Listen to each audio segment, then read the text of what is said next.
Whatever, but it's your boys. I was talking back with another video. You know what, guys? Anyways, guys, for this video book, I'm doing our Goosebumps book review, and I'm gonna say this for now. I've read this book, and I like the episode a lot more than the actual book for sure. I thought the episode had a greater ending, a funnier ending, and a good twist ending, better than this one did. Here's the book. It's called Vampire Breath. And it's basically, so in the book, or in the episode, the book, I'm not sure how it works. In the book, it's Freddie Martinez and his friend Kara are the main characters. And the problem, but in the episode, I think they're related. I'm not sure. I think they're brother and sister in the episode, if I'm not mistaken. Anyways, I'm just going to go over the episode real quick. So basically, it's Freddie Martinez's 13th birthday, and his parents usually hide a present for him, and they have a secret present this time, they said. Okay? And they go searching all around the house. And they're not... And Freddie Martinez and his friend Kara are never afraid of anything. Or in the sister in this series, in the movie episode. But at the time, they were... and that's until they explore Freddy's basement. And they find a whole other world, or another, like, realm or area. And it's actually a vampire lives there named Count Nightwing, I believe. Or Nightfang, or something like that. Let me check quick. I think it's Count Nightfang, if I'm not mistaken. But I will be checking for you guys. You know, Count Nightwing, I was right. Count Nightwing, okay. So, and they wake him up and he's looking for his vampire breath. What that is basically... It remembers, like, so when elder vampires take out their fangs, they put something in a bottle called vampire breath. So it remembers, basically stores their fangs, their powers, their abilities, and it gives them all that type of stuff. For them to regrow their fangs, or get their fangs back, is they need to unlatch the vampire breath and, breathe it in, and then they get their fangs back and all that type of stuff. Anyways, and he tries to hunt Kara and Freddy down in the episode and in the book, and they end up falling like into another realm where all these other vampires live, and a girl who's their slave tries to stop them, tries to help them, and it turns out that she is actually a vampire too, but has their fangs have been taken away, and she attacks him after she double crosses them, and attacks Count Nightwing, by the way.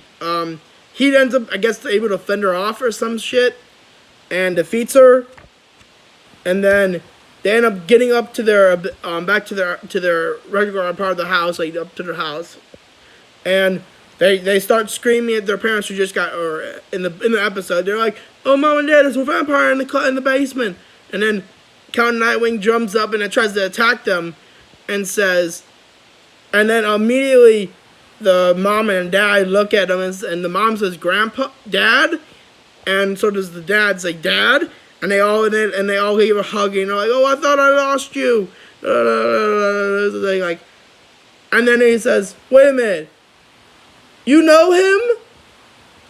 And he's like, "Yeah, he's your grandpa." And he's like, "Oh, these two are yours? Oh, that would have been a bad mistake. I am sorry, kid." He's like, "I'm sorry, I didn't know." And then Frankie's like, "Wait a minute, whoa. In the book, in episode 2, he's like, whoa. So, you two are vampires. Doesn't that make me a vampire?" I said, "Yes, it does. Of course it does. The way the book has it is that, like, when do I get my fangs? Oh, you don't get your fangs until 100 years from now. You have to live 100 years. Now, in the book, or in the episode, it's until he's 13. And he's like, they both get theirs at 13. It's their 13th birthday, both of them, I guess, weirdly enough. And then they said, "Oh, yeah," it's like, "Oh, yeah, you don't get them until you're 13. And then he's like, "Oh, yeah." And it hurts at first. "Oh, yeah, it hurts at first when they first come in, the fangs." And then they're like, "Ow." And, they make the sound, like the facial expression of pain. And then they showed the fangs come in, both of them. And then he says to them, "Okay, I want you to do you guys a favor. Go upstairs and you'll find your birthday present in the room." in your room. And the ending of the episode, I think, is the funniest ending I've ever seen. They end up going in and they're like, "Good night, Freddy. Good night, Kara." And it's twin coffins, double bunk bed coffins, basically. And it's like and then the ending is them closing the lid and going to bed. That was it. But in the actual book of the book ends like this. Here, I'll tell you the ending of the book. I'll read it for you guys. I'm gonna get to it. Here we go. Make yourself something to make yourself a sandwich upstairs, okay? Make one for Kara too. I stared back at him unable to get over my shock. But if you're a vampire, Mom's a vampire, you know. Asked me on trembling voice. Of course, Mom replied. But you're way too young to get your fangs, Freddy. You have to wait at least another 100 years. I want to ask a million more questions, but the three of them began to flap their arms up and down and down. In seconds, they changed into bats and flew out the basement window. I stared at the window for a long while, trying to calm down, trying to slow my racing heart. When I started to feel a little more normal, I turned to Kara. "Wow," she said, sinking her head. "Wow. I don't believe it either." I replied softly. She grinned at me. "I knew that you were weird, Freddy, but I didn't know you were that weird." I wanted to laugh at that, but I was still too shocked to laugh or cry or scream or do anything. I turned away from Kara and shouted and counted 20 to 20, trying to get to myself together. It isn't easy to find out that you're a vampire. I really think Mom and Dad could have broken the news to me in a little better way. But I guess they didn't think it was any big deal. The door to the bathroom.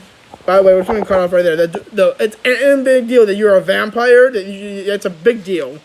The door to the bathroom stood open. I stepped inside. "We have never used this bathroom," I muttered.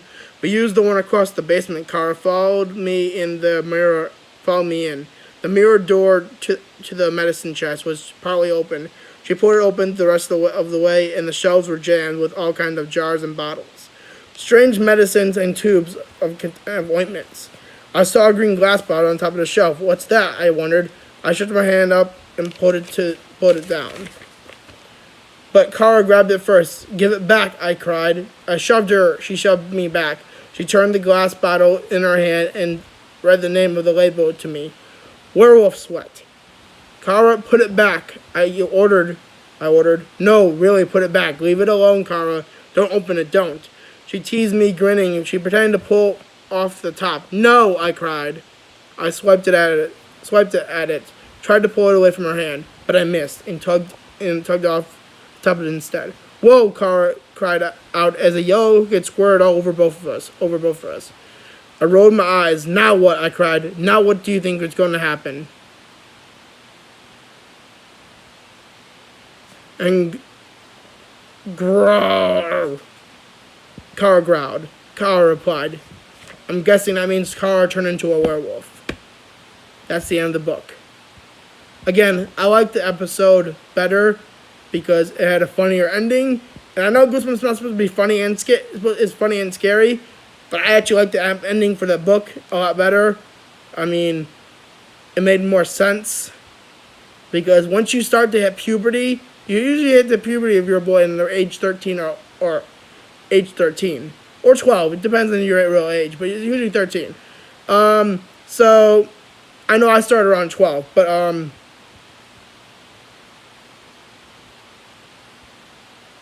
no, sorry, I started around 12 and a half.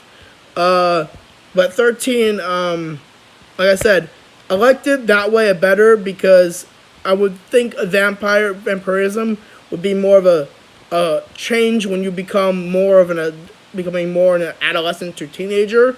So I would think that's why I liked the episode better more than I liked the actual book better. Or that was one of my favorite books. It's not my favorite book, but it's a good episode. I do like the episode a lot more than I like the book. Anyways, guys, that's it for this video. For overall Goosebumpsness, I'll give it an 8 out of 10. I do like the book that came after this one, called Calling All Creeps, which I think I've done a review on, but I'll do one later on, maybe this week. If not now, maybe later. do stay tuned for the next episode I'm going to be doing about this, and it will be Welcome to Dead House. Again, one of the books episodes I like more. I don't like the book as much as I did the episode. Ending. I like the book as far as I can up until the ending, and in the ending I didn't like. The episode I liked the ending for it.